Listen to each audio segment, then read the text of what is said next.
multilateral challenges and supporting vulnerable countries, maintaining a robust and well-resourced IMF is necessary for crisis prevention, effective response, and sustaining international monetary and financial stability. Efforts to develop approaches for further quota realignment should reflect members' relative economic weights without disadvantaging other EMDs and LICs. The World Bank focus on jobs and private sector development is welcome. The Bank has also made progress in implementing the Evolution Programme. The ongoing shareholding review is an opportunity to resolve existing disparities and enhance representation and voice of EMD's countries. On the sovereign debt framework, we noted that high debt burdens and rising debt service costs continue to undermine long-term development prospects.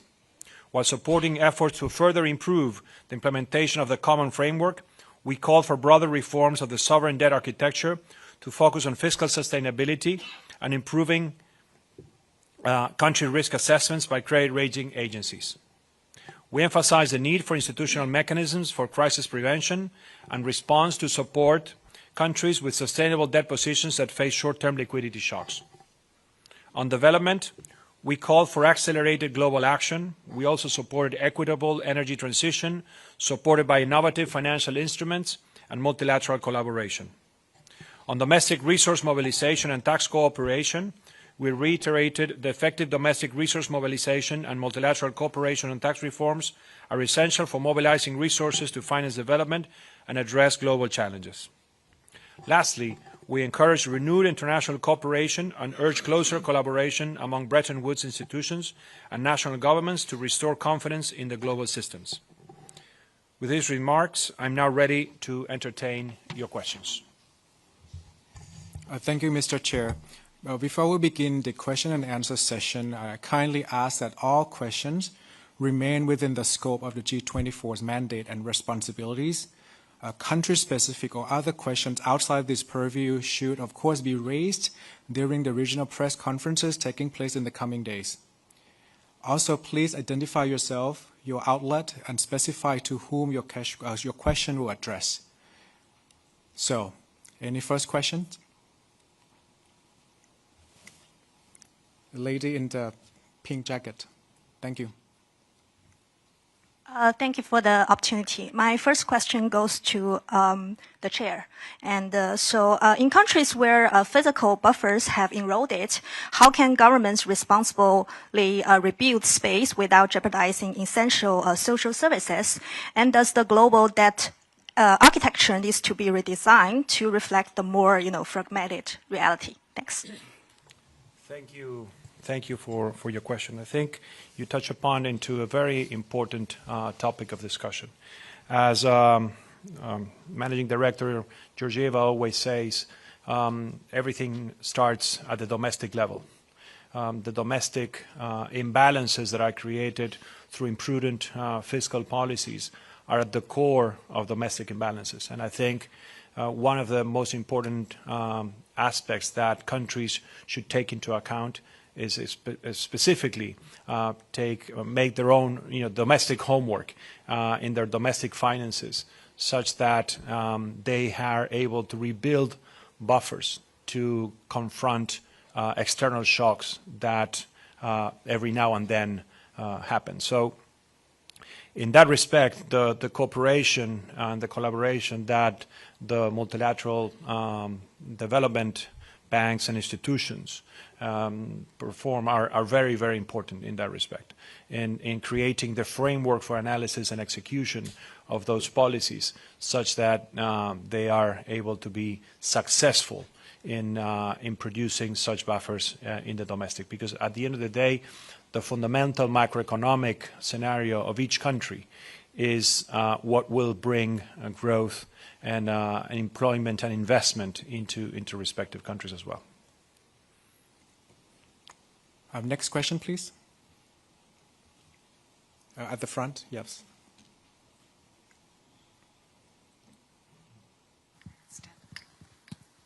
Thank you, Mr. Chair, and other members here.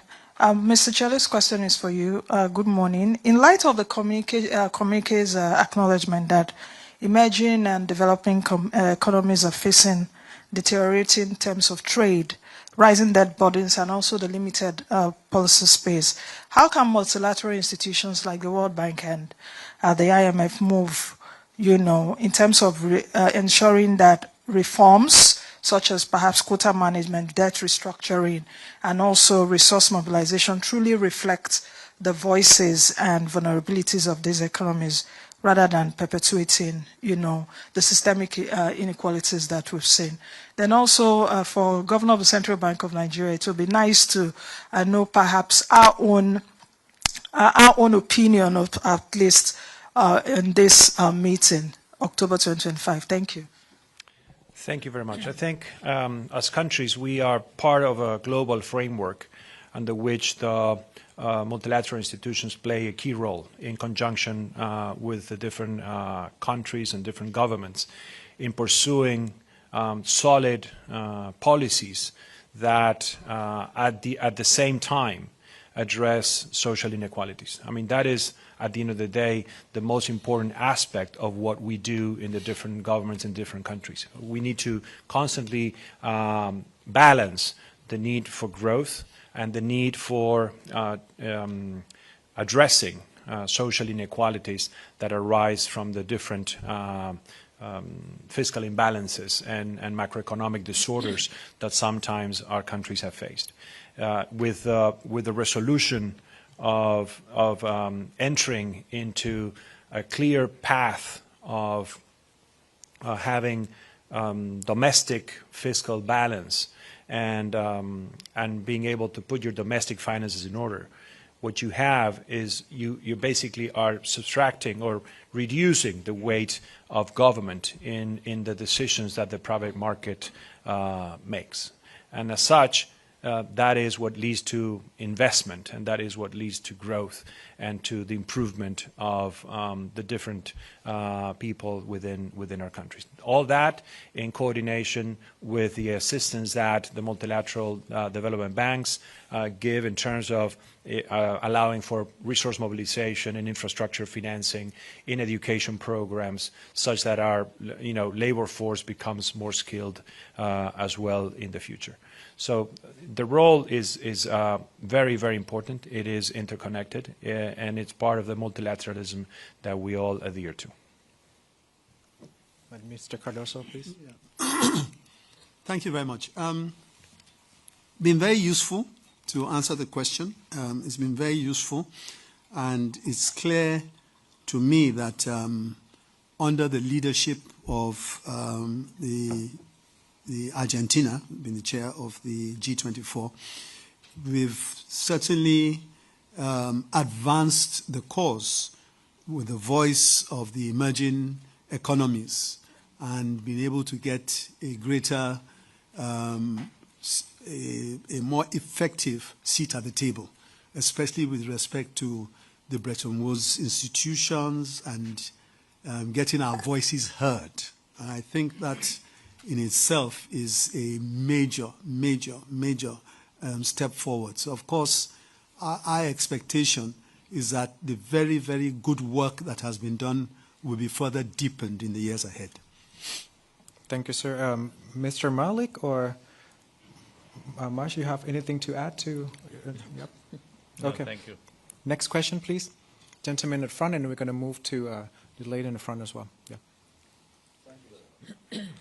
Sir. My name is Babajide Komalafe, Vanguard Newspaper, Nigeria. You said in the opening remarks, we call for broader reforms of the sovereign debt architecture to focus on fiscal sustainability and improving country risk assessments by credit rating agencies. So I want you, can you please elaborate what kind of reforms, maybe some specifics with respect to the current sovereign debt architecture? And then to the CBN governor, what kind of improvements, would you like to see in the way these rating agencies, assess countries like Nigeria and other emerging countries? Thank you. Before you answer, I have an online question from Mr. Sofiq Farsan, New First Sri Lanka, which is related to your question. His question is, what measure is the G-24 proposing towards member states securing debt sustainability and positive growth trajectory? So it's related to debt restructuring. If Mr. Chair and then Ayaba would like to come in later. Thank you. Let me first address the first question. I think when you're talking about debt burdens that the world as a whole is having, and it impacts emerging market economies more significantly, because the first thing that happens in emerging markets is that access to credit is significantly reduced or eliminated. The answer to that, the answer to being able to regain debt sustainability goes hand in hand with credibility. Goes hand in hand with credibility on your policies, because at the end of the day, rising debt levels are just a result of rising fiscal disequilibriums.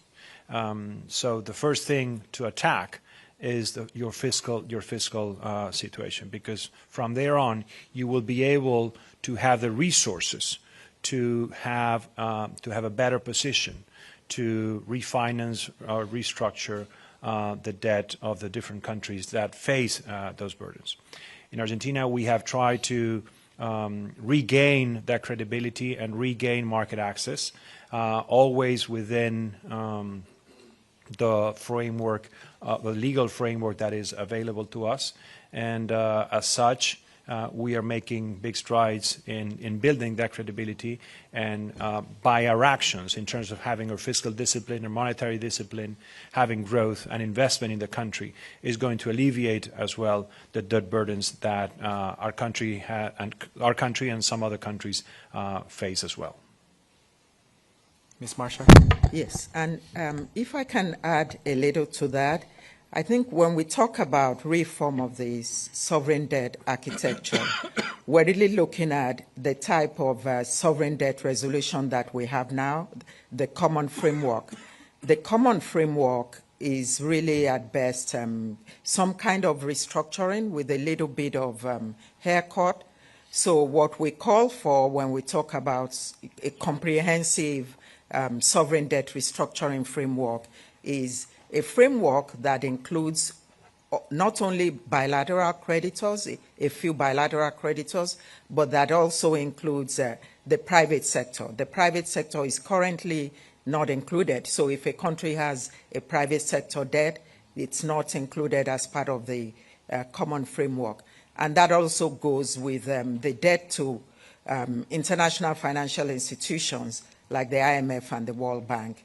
So, but when we look at the kind of debt resolution that we had at the turn of the century, the HIPIC, the MDRI, those they went much more further than what we currently have.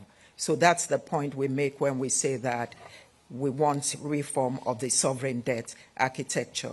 The other issue is also about how does the debt architecture cover countries that are just illiquid, but they're still solvent. They can pay their debt, but at a particular time, maybe there's an exogenous shock, and so they cannot meet their obligations now. So the point is, what kind of facilities can we have that is market-based, that those kind of countries can quickly rely upon? And we've seen example of how those kinds of facility work, even in the past 1 or 2 weeks with Argentina. Thank you. Thank you, Mr. Chair. And Ms. Marsha, I promise to come to you, the lady in the beige in the front, and then I see some hands. I'm going to that side of the room later, yeah. Okay, thank you. My name is Nume Ekege from This Day newspaper. My question is to the Vice Chair, Mr. Cardoso. How, in these meetings, what are the core messages in terms of how the G-24 is trying to protect the interests of developing countries and emerging economies? Thank you. Any other question from Mr. Cardoso? Julian? Yep.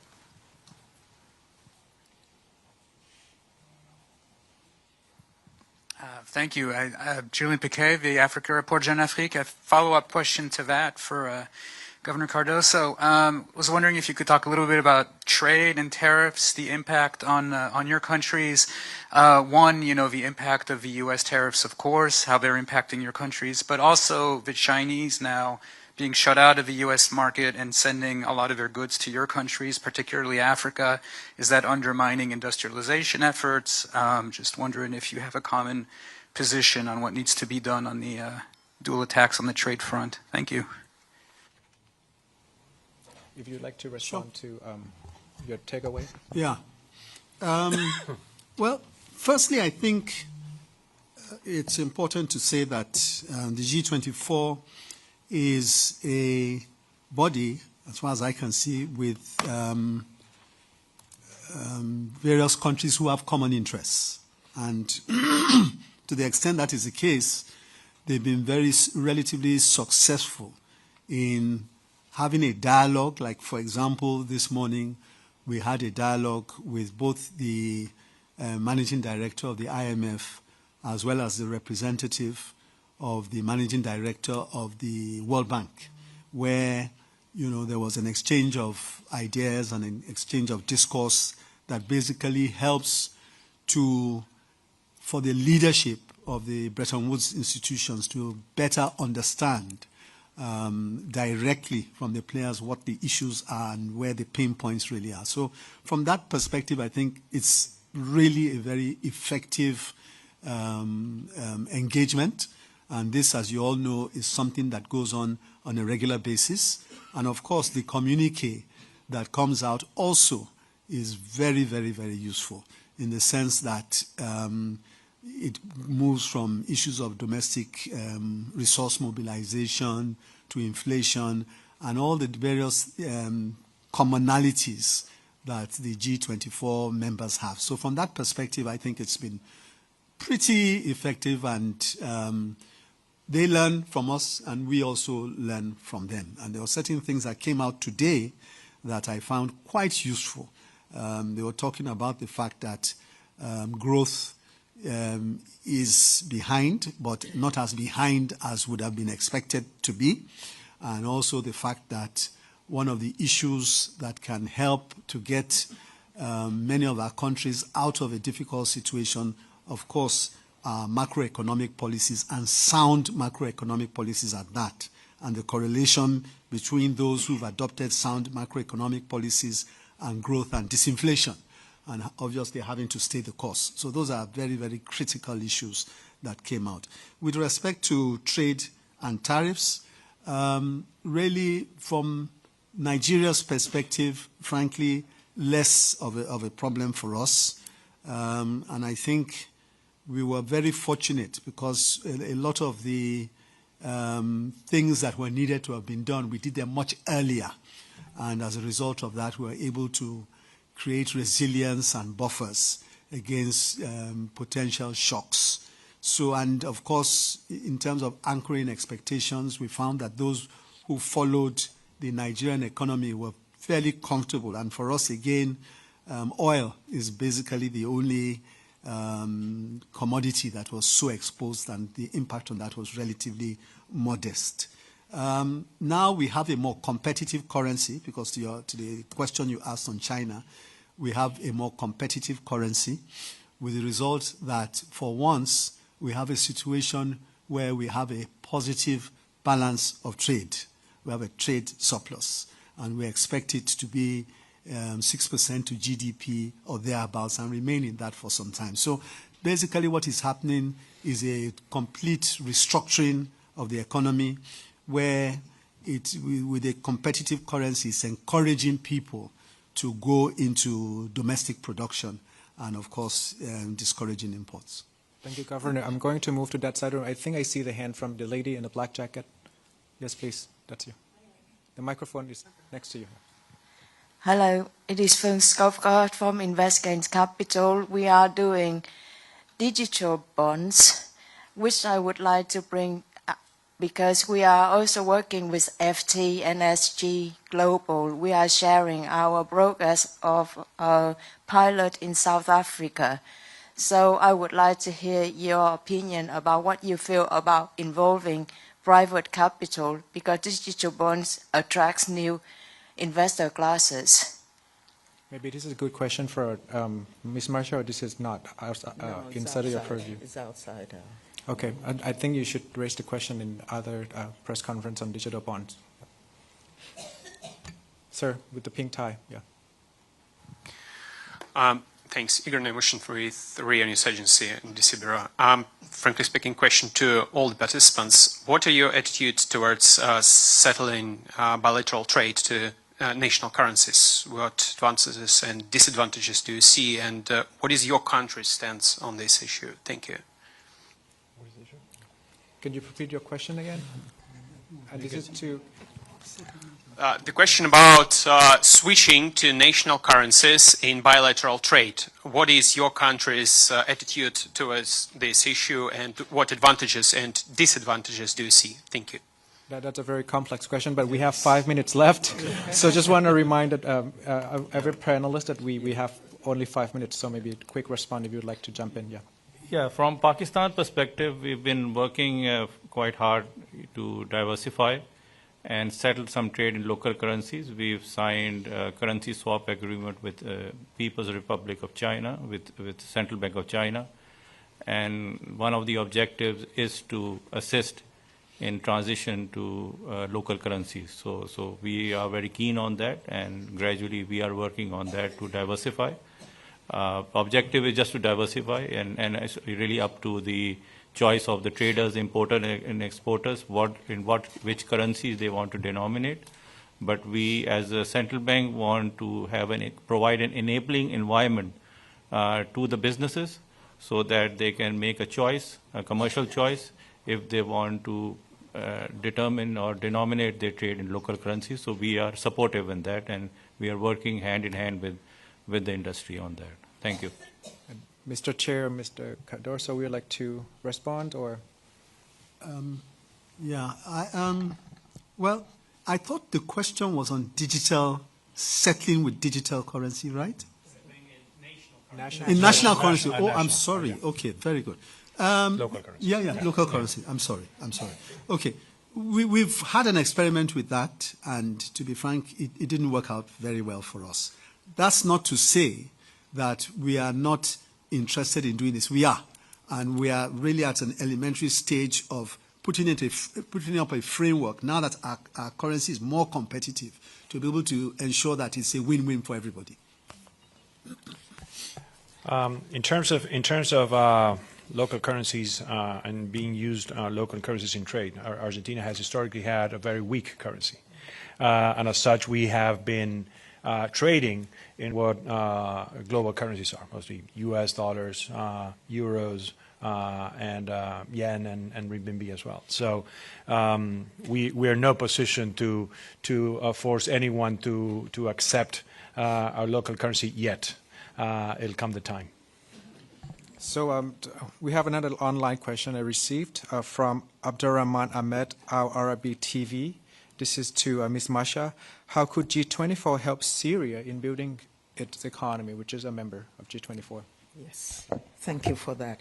Well, the challenges that Syria faces are multifaceted, and some of them can be solved by more financing, but a lot has to do with institution building, reconstruction, the devastation of war, and also how the government proceeds in terms of how it's working with its neighbors. Now, based on the last IMF assessment, I think the focus obviously has to be on the macroeconomic stability. I think that's the first port of call. And for a country that the GDP has declined by about 50% over the past 10 years, it's a long way to go. And I am of the view that the international financial institutions, the IMF and the World Bank, are already in the process of putting together some kind of support. The World Bank has support for fragile and post-conflict states. That could be something the Syrians will find attractive. And the IMF also has that. But given where the country is now, a lot of those advances have to be concessional, very, very concessional, because it's just not in a condition where it can really support or be able to service loans that are high cost. So I will say that, yes, from our own perspective, we see the kind of facilities they qualify for, but also the government has to have that comprehensive plan on how it wants to proceed. And as G-24, we're always working together with tax authorities in member countries, with the central banks, with the fiscal agents. We're always developing positions that are shared and also having a lot of seminars where policymakers can really get to do these things better. Thank you. Any other thoughts from other panelists? We see the clock is ticking down, so I'm going to close the session. We are at time. The G24 communique should have been posted at imf.org. The transcript of this conference will be made available later. And thank you very much for joining this press conference in this room and also from online. So have a good rest of your day. Thank you.